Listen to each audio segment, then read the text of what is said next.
2026 online business framework you must apply. Eliminate all busy and fake work. Instead, focus on high income producing activities that will dial the needle closer for you to build your brand, generate leads, and convert leads into paying customers.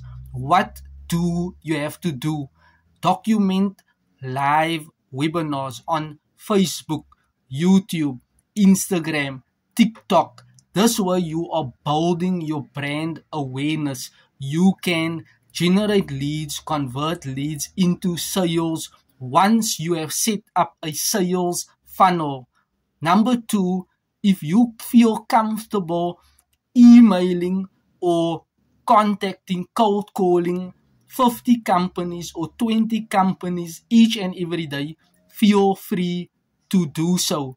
And number three, reach out to 20, 30 people on Facebook each and every day, seeing if they are open to wanting to know more about your products and services.